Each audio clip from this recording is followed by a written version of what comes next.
Muito obrigada, senador. Na verdade, eu queria agradecer a todos. Todos mesmo, eu não vou citar nome de ninguém, para não correr o risco de ficar aqui falando nomes e cometer a audácia de esquecer o nome de alguém que todos aqui presentes me representam só pelo fato de estarem aqui, de darem essa oportunidade para o povo falar na casa do povo, porque o povo fora dessa casa não está tendo essa oportunidade. Bom dia a todos os brasileiros que estão nas ruas. Eu queria primeiro lembrá-los, porque eu não posso falar sobre isso no meu canal, mas todos nós estamos vendo todos vocês. E o que eu posso fazer, se é que eu posso falar isso aqui, espero que sim. O problema é na hora que eu sair daqui, né?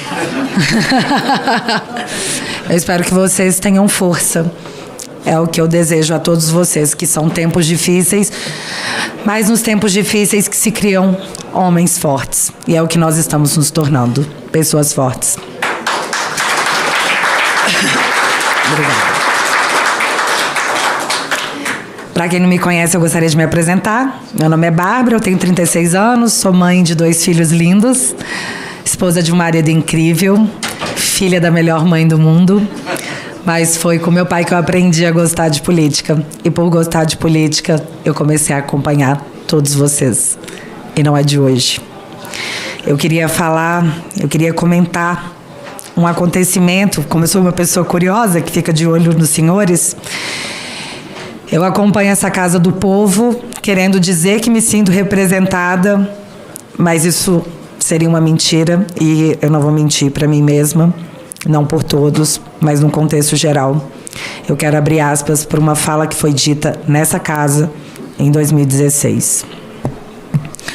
Ontem a senadora Gleisi chegou ao cúmulo de dizer aqui, para todo o país, que o Senado Federal não tinha moral para julgar presidente da República. E ao ser interrompido por outra senadora, ele continuou: eu não quero tacar fogo, eu quero dizer que isso não pode acontecer. Como uma senadora pode fazer uma declaração dessas? Exatamente uma senadora que há 30 dias o presidente do Senado Federal conseguiu no Supremo Tribunal Federal desfazer o seu indiciamento e de seu esposo, que havia sido feito pela Polícia Federal. Renan Calheiros fez essa declaração, fecha aspas, e o Renan Calheiros fez essa declaração na frente de um ministro da Suprema Corte. Eu nunca entendi como que essa fala nunca foi investigada, como essa acusação que foi feita aqui nunca foi investigada. Mas é interessante como algumas coisas triviais são de interesse para a investigação. Eu sou investigada em diversos inquéritos. Um deles, o primeiro deles, aberto em 2019 para apurar fake news cometidas contra ministros da Suprema Corte. Eu não vou entrar nem no mérito do quanto isso é inconstitucional, porque é básico. Mas a prova que foi oferecida a nós, acusados, e eu prefiro dizer que somos vítimas desse inquérito, porque é o que somos, foi o apenso 70. Nesse apenso 70, havia um organograma. Nesse organograma tinha uma prova de crime. A prova do crime, no meu caso, era que eu seguia algumas pessoas nas redes sociais, para ser mais exata, no Twitter. Eu não estou falando isso em tom de drama. A prova do crime era que a gente se seguia nas redes sociais. Isso foi apresentado dentro de um inquérito, aberto de ofício, sem a presença do Ministério Público e aceito como prova. Nós tivemos aqui o Fábio Weingarten, nós temos aqui o deputado Marcel expondo provas imensas. E eles falam, não tem provas, não temos provas sobre isso. Mas se seguir no Twitter é a prova de uma organização criminosa. Isso está nos autos que foram disponibilizados. Eu não posso dizer mais porque eu não sei realmente o que tem mais já que, em pleno 2022, nossos advogados estão há mais de 2 anos tentando acesso a esse inquérito e não conseguem. Esse inquérito inconstitucional foi tornado constitucional pela Suprema Corte para perseguir desafetos políticos, mas eu acredito que eles deram esse nome inquérito das fake news para tentar dar um ar de legalidade, o que nem por si só se convence, já que fake news não é um crime tipificado no Brasil. E não existe crime sem uma lei que antes o preceda. Então, ele é inconstitucional do início ao fim. Porém, nós não paramos no inquérito das fake news. O inquérito das fake news, que abrangeu deputados e senadores, e aqui eu gostaria muito de mencionar o senador Harold de Oliveira, que faleceu. Ele foi uma vítima desse inquérito. E onde estavam os congressistas eleitos pelo povo? Onde estavam os congressistas quando um senador, um senhor, vou falar do Gilberto Gil, né? Que, oh, meu Deus, vocês ofenderam um senhor, como podem? A lei ofendeu um senhor, senador, pares de vossas excelências. E o que vocês fizeram? O que vocês fizeram quando foi o Daniel Silveira? Quando foi a deputada Carla Zambelli? Quando foi o Felipe Barros? Eu não vou ficar aqui citando todo mundo.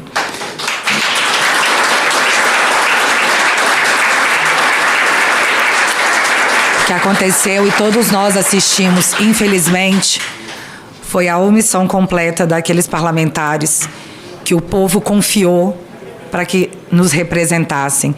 Muitos de vocês, deputados, e eu não estou falando isso para agredir ninguém, eu estou aqui aplaudindo a coragem de todos os senhores que estão aqui hoje, porque eu sei que estar aqui hoje se tornou um ato de coragem. É um ato de rebeldia contra esse mundo cruel, porque é o que a gente pode falar, no máximo. Eu, pelo menos. Eu sei que os senhores estão tentando, mas, como disse o próprio deputado, todos nós falhamos. Mas nós vamos consertar isso, como sociedade, porque muitos são autoridades, são chamados de autoridades, mas, na verdade, os pares de vossas excelências são povo. Vocês são povo como nós, que gozaram da nossa confiança para nos representar através do voto.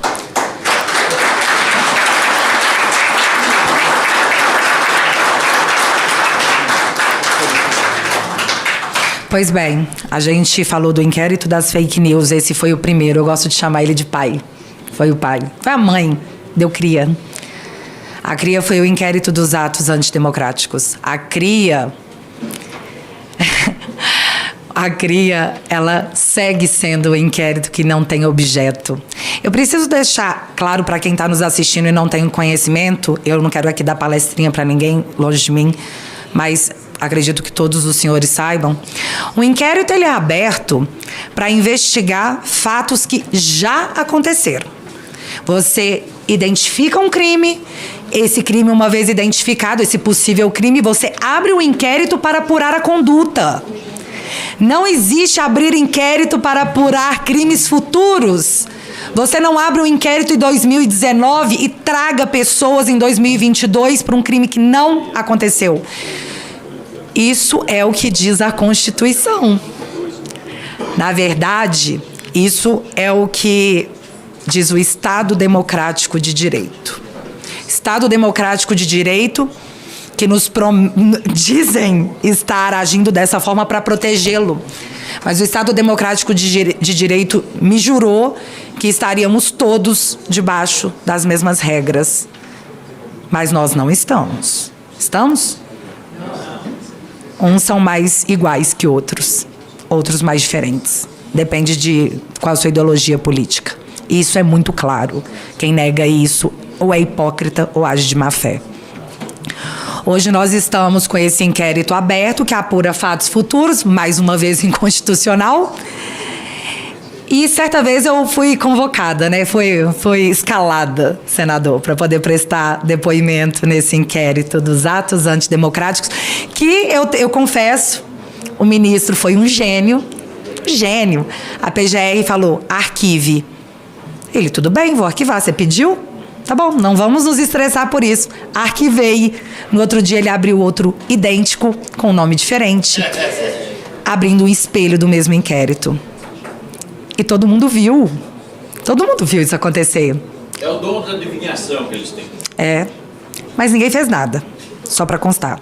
Nada foi feito. Esse inquérito andou. E aí eu fui escalada para poder prestar o meu depoimento nesse inquérito. Quando eu perguntei sobre qual era a minha condição para prestar depoimento, ninguém me falou. Eu seria testemunha, eu sou vítima, eu sou acusada. A gente está falando aqui de direitos fundamentais, direitos básicos, o direito à legítima defesa, que nem se os senhores dessa casa quisessem, poderiam derrubar através de uma PEC, de um PL, de qualquer coisa. Direitos fundamentais não são alterados, mas foram. Eu fui prestar depoimento na Polícia Federal sem saber qual era a minha condição. E lá, prestando esse depoimento, a pergunta era assim: como é que é a reunião de pauta com a sua equipe? Eu falei, a reunião de pauta com a minha equipe conta eu mesma e myself. Ali eu me dei conta que eles nem faziam ideia do que eles estavam querendo descobrir de mim, o que eles queriam saber de mim. Na verdade, eu fui parar ali por uma ideologia política que saiu tragando todo mundo que ousou se posicionar como conservador em tempos que não é o conservadorismo o problema, por mais que ele incomode a muitos de nós. Essa frase foi dita por um ministro.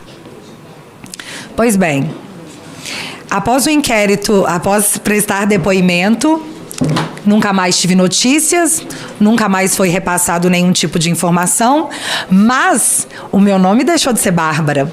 O meu nome agora, quando a mídia me cita, é blogueira bolsonarista investigada pelo STF por espalhar fake news.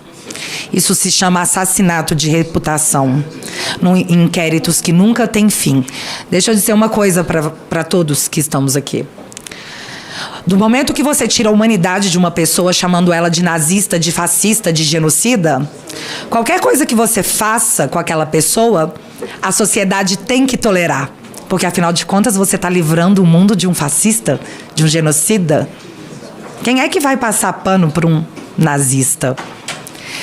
Eles nos colocaram esse rótulo para que pudessem falar de nós, sobre nós, o que quisessem, sem que ninguém pudesse refutar, porque senão seria a coisa errada. Olha, você está protegendo o fascista. E, mais uma vez, essa casa se omitiu. As casas se omitiram. Vocês sabem por que isso está acontecendo? Porque nós estamos vivendo períodos diferentes do nosso ordenamento jurídico, porque nós estamos num estado de exceção. Só que esse estado de exceção não foi proclamado por quem tem o direito legal de fazê-lo, que seria o presidente, com a aprovação dessa casa, com a aprovação do Congresso. As medidas autoritárias que são tomadas e observadas por todos nós são feitas e justificadas porque nós estamos em tempos estranhos, nós estamos em tempos anormais. Um ministro da Suprema Corte não tem autorização legal nem judicial e muito menos do povo brasileiro para declarar estado de exceção. É necessário que as instituições voltem a funcionar e essa casa, senadores da República, que eu admiro e eu respeito, Vossas Excelências, pela coragem que os senhores têm demonstrado. O Senado da República é a casa que o congressista, que o constitucionalista, em 1988, confiou que, em caso de necessidade, se levantaria. Então, é necessário a sociedade, a população. Eu espero que os senhores se levantem, porque a Constituição garante a Vossas Excelências não esse direito, mas esse dever. Portanto, a todas as pessoas que no Estado Democrático de Direito, que juram acreditar, estarem, saiba que hoje é com a gente. Amanhã eu não sei. Hoje vocês estão acreditando que a mais alta corte desse país tem um lado. Escolher um lado, e é o lado de vocês. Vocês acreditam nisso? É bizarro falar isso em voz alta. Olha, a nossa Suprema Corte está nos protegendo, o nosso lado. Vocês entendem o quanto isso é absurdo? Identificar isso, apoiar isso em nome de conivência política? Que é o que o nosso Congresso como um todo está fazendo? Mas a censura, ela começa de um lado e ela vai acabar se comportando... Na verdade, ela sempre se comporta na história como esse inquérito, como os inquéritos das fake news e dos atos antidemocráticos. Vai tragar a todos. Vai puxar a todos. Cuba está, desde 1959, aguardando a liberdade. Nós não seremos Cuba. Eu espero que não no turno de Vossas Excelências. O que eu estou pedindo aqui é acesso ao Estado Democrático de Direito e ao devido processo legal que me é garantido pela Constituição, a qual todos nós somos regidos.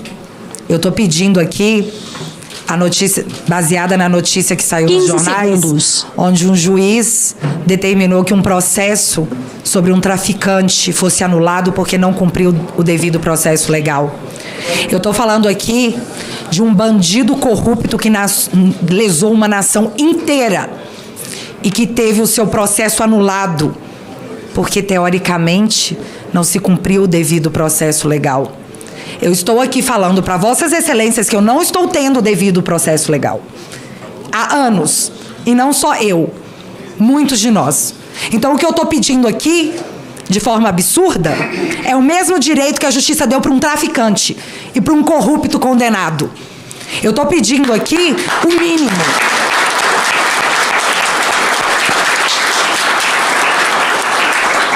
Eu sei que soa ridículo falar em voz alta, mas eu só estou pedindo o mínimo.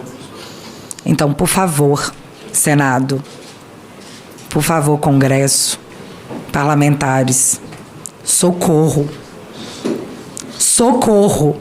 Por todas as pessoas que estão na rua, como foi bem dito. Elas não sabem mais para quem pedir ou o que pedir. Elas estão desesperadas porque não confiam mais nos representantes que elas elegeram. Por favor, Congresso, senadores, não decepcionem o povo de vocês, seus pares reais, porque vocês não são políticos, vocês estão políticos, vocês são povo.